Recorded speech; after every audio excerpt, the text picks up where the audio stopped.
Today's lesson, we are multiplying and dividing. Oh, I quite enjoy multiplying fractions. I think the rule for multiplying fractions is easier than the rule for adding fractions and subtracting. So far we've done adding and subtracting fractions, which the basic rule is you have to get a common denominator so that you're adding pieces of the same size. And then once you have that common denominator, then you just add or subtract the tops. But we also did adding and subtracting with mixed numbers. We sort of learned two methods. Method 1, where we had to get improper fractions first, then add or subtract by getting a common denominator. And method 2, where we added the whole numbers and added the fractions separately. So if you're in your notes, what page are we on? 36. Good stuff.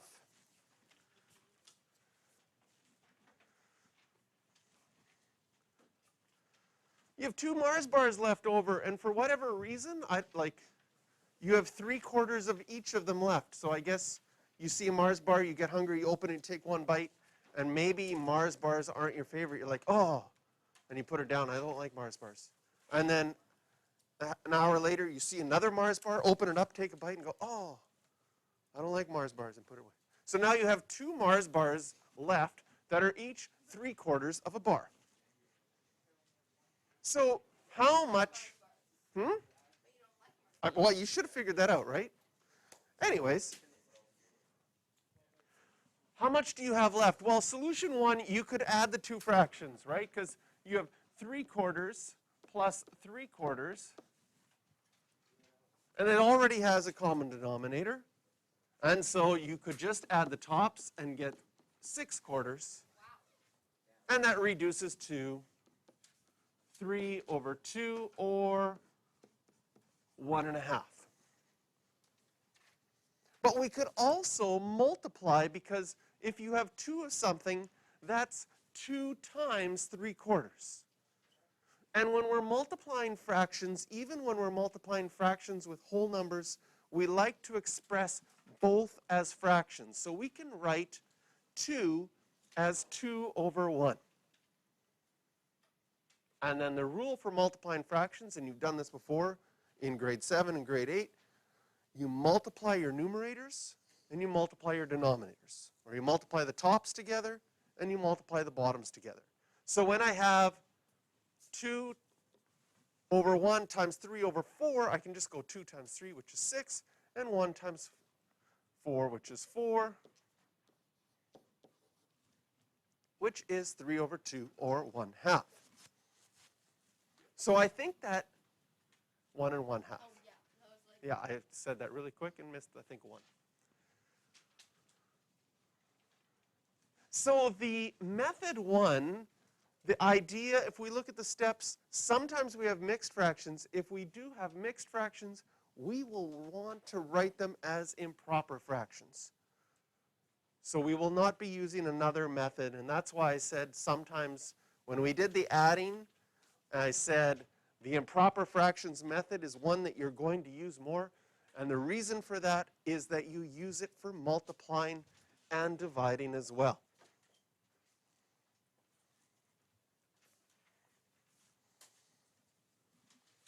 Sydney has $20 for allowance. She spent 1/3 of it on food. Now, this is something that comes up a lot in the English language when we're talking about numbers and fractions and percentages. We have the word of. 1/3 of 20. 25% of 80. We use the word of a lot when we're talking. In mathematics, that's multiplication. 1/3 of 20 means 1/3 times 20. Love the lag today. Isn't it good?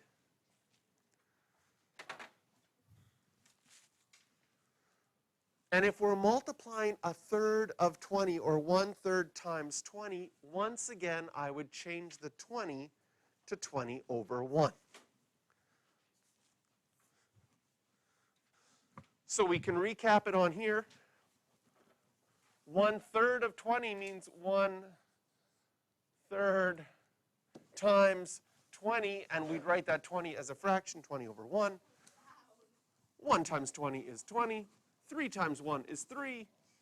You could leave it like that, or you could change it to 6 2/3. Now, I think one of the reasons I really like multiplying fractions is there are some techniques that you can do to make your life even easier. Question? Oh, thank you. And that is a great example of what happens to me and to students often when you're doing a question. You get doing the math, right? I knew I needed to multiply 1/3 of 20. I started doing the math. I got an answer. I felt so excited about getting an answer. I wanted to go on to the next question. One of the skills that can help you make less mistakes on quizzes and tests is after you get an answer, which we just did, right? After you get an answer, you should reread the question to make sure you've answered it correctly. So she spent 1/3 on food. So she spent $6.67, or 6 2/3. How much did she have left? How do we find that? Well, we would take the original amount and subtract what she spent, which was 20 over 3. How do I subtract fractions? I need a common denominator. That common denominator between 3 and 1 would be 3. But if I need this to be a 3, I'm going to have to multiply top and bottom by 3. And I would get 60 over 3 minus 20 over 3. 40 over 3, which is 13 1/3.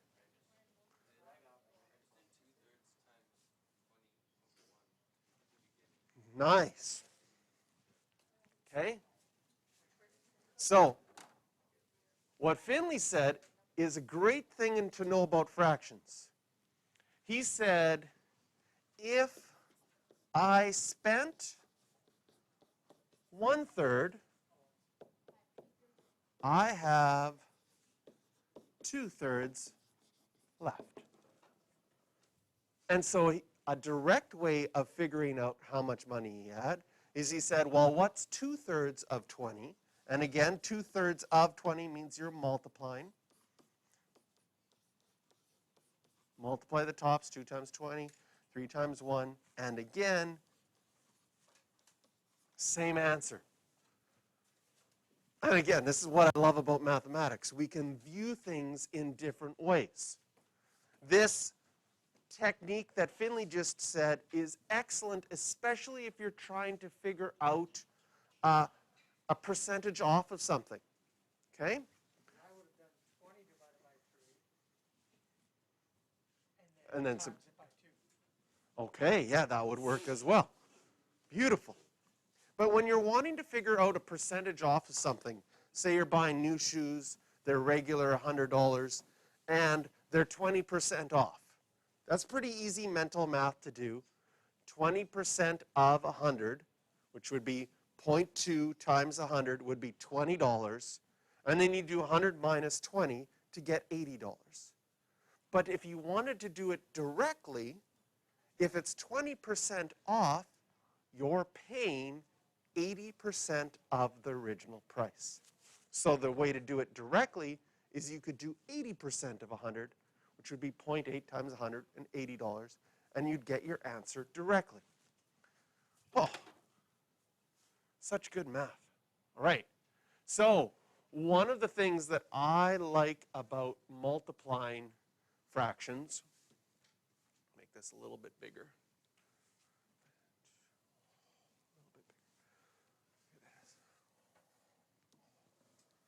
Okay, that's big enough. One of the things that I like about multiplying fractions is that there are some techniques that you can use to make your mental math easier. Okay? Now, technically, for this first one, I'm going to do it the standard way. I'm multiplying fractions, negative 7/3 by 6/5. First of all, a negative times a positive number will be negative. So I can put that negative out in front. Then how do I multiply fractions? I multiply my numerators. So what's 7 times 6? 42. And what's 3 times 5?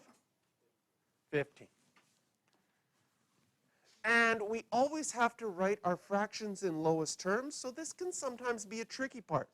Is there a number that divides both 42 and 15? There is. It is 3. And this is where the math can get a little tricky. It's pretty easy to divide 15 by 3. I get 5. But 42 divided by 3. Yeah, 14. That's tricky because do you have a 14 times table? Probably not. So it gets a little bit tricky sometimes when we're reducing it when the numbers get big. So I'm going to show you that when multiplying, there are techniques that you can do to make your life easier. So we're going to do this question again. I'll do it in black. I'm going to start it off, negative 7/3 times by 6/5. One of the things that you can do when multiplying is you can reduce fractions early if you can. Now, can you see that 7/3 can't be reduced any smaller?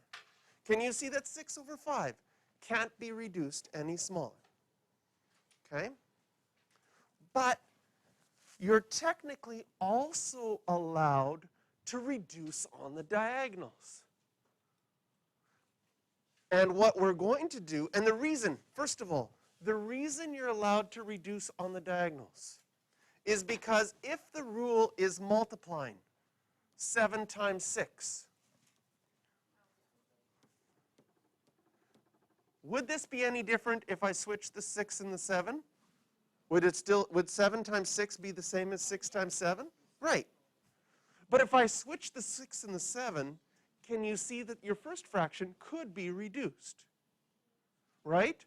So I'm going to put the 7 back in the 6 like we had originally. But what you can do to make your life easier is what is 6 divided by 3? It's the same as 2/1. Agreed? And if you reduce it early, now when we multiply the tops, oh, this is exciting. First of all, negative times positive. It's still negative. But now I get 7 times 2, which is 14. 1 times 5, which is? And our final answer is already reduced. Way easier than, like, 42 divided by 3 was hard. Harder than 6 divided by 3. So if you can see these things in multiplying, and I think this is why I like multiplying fractions so much, because there's like, oh, does this one have a shortcut? Because if it has a shortcut, you can make your life a lot easier. Okay. I'm going to move this. Wow, not that. That was crazy. I'm going to move this up here. And we're going to look at the second one. Okay? Now, I'm going to do my favorite way, which is simplifying things first, and then I'm going to do it the regular way second. And you can decide which one you like better. So first, in blue, I would look at this, and I would say, hey, I can reduce 3 divided by 3. That's the same as 1 divided by 1, right? What about the other diagonal? 2/4. I can reduce that to 1/2. Does that make sense? And then when I multiply and get my answer, I just have 1 times 1 on the top, 1. And I have 1 times 2 on the bottom, which is 2. And my fraction is already reduced. Okay? Oh, and were you able to finish the quiz? You're still working on it? Perfect. Okay. So that's method number one. Sometimes the problem with method number one is you get a little messy and you might forget a few things.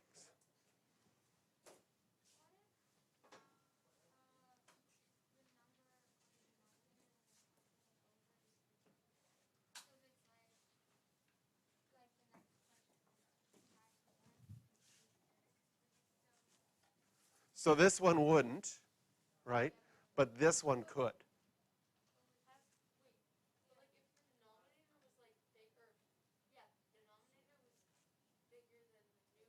Mm-hmm. And then let's say the denominator could reduce with the other fraction, Mm-hmm. but it made it small, like that wouldn't make sense. But Like something like this? No. no. Do you want me to show you? Yeah, come right one. Yeah, I'll just put it on the table. So like Okay. with 10 over like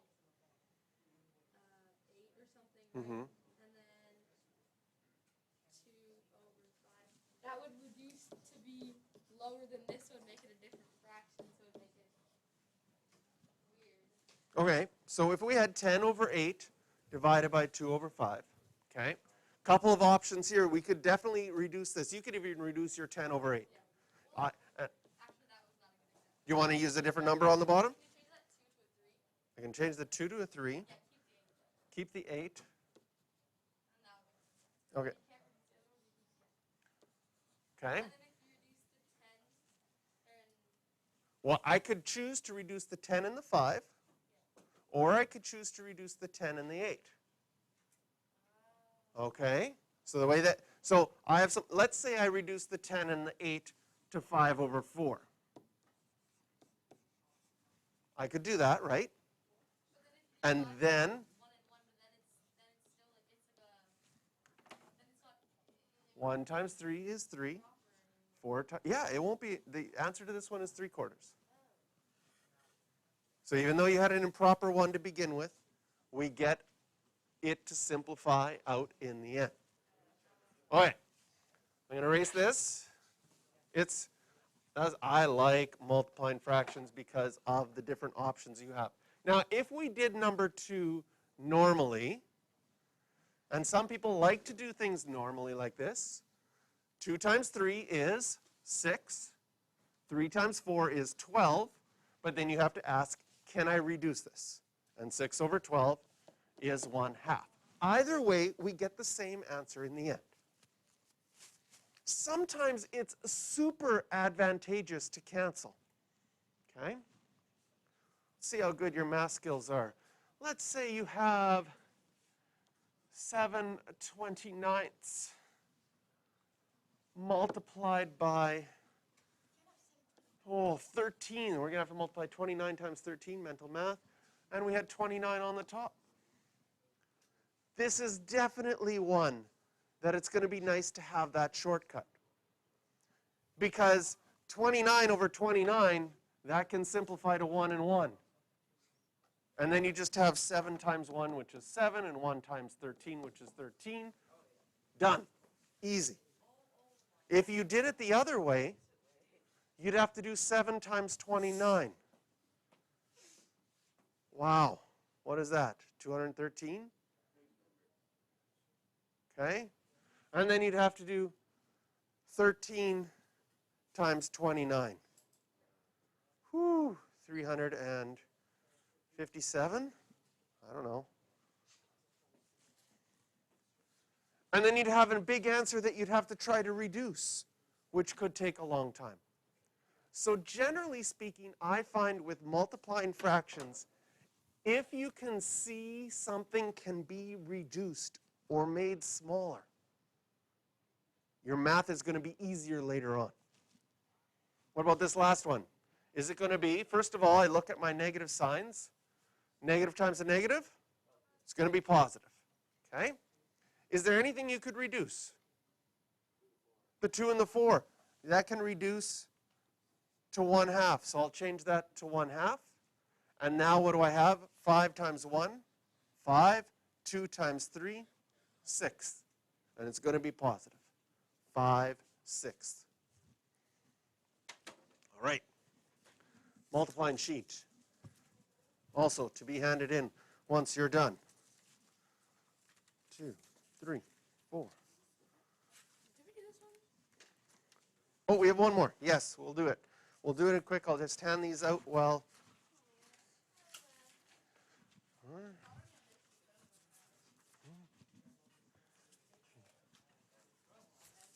you want us to like reduce the numbers or no? Yes, they have to be in lowest terms in the end, but we will do the last questions that I haven't done on here. I'll just hand these papers out first. 4. Okay. We've got 2 left. 8/5 times 3/2. Is there anything that can be reduced? Oh, I'll grab it.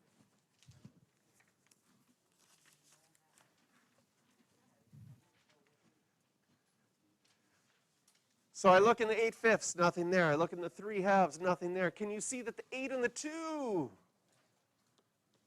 could be 4 over 1? And then you'd have 4 times 3, which is 12, and 5 times 1, which is 5.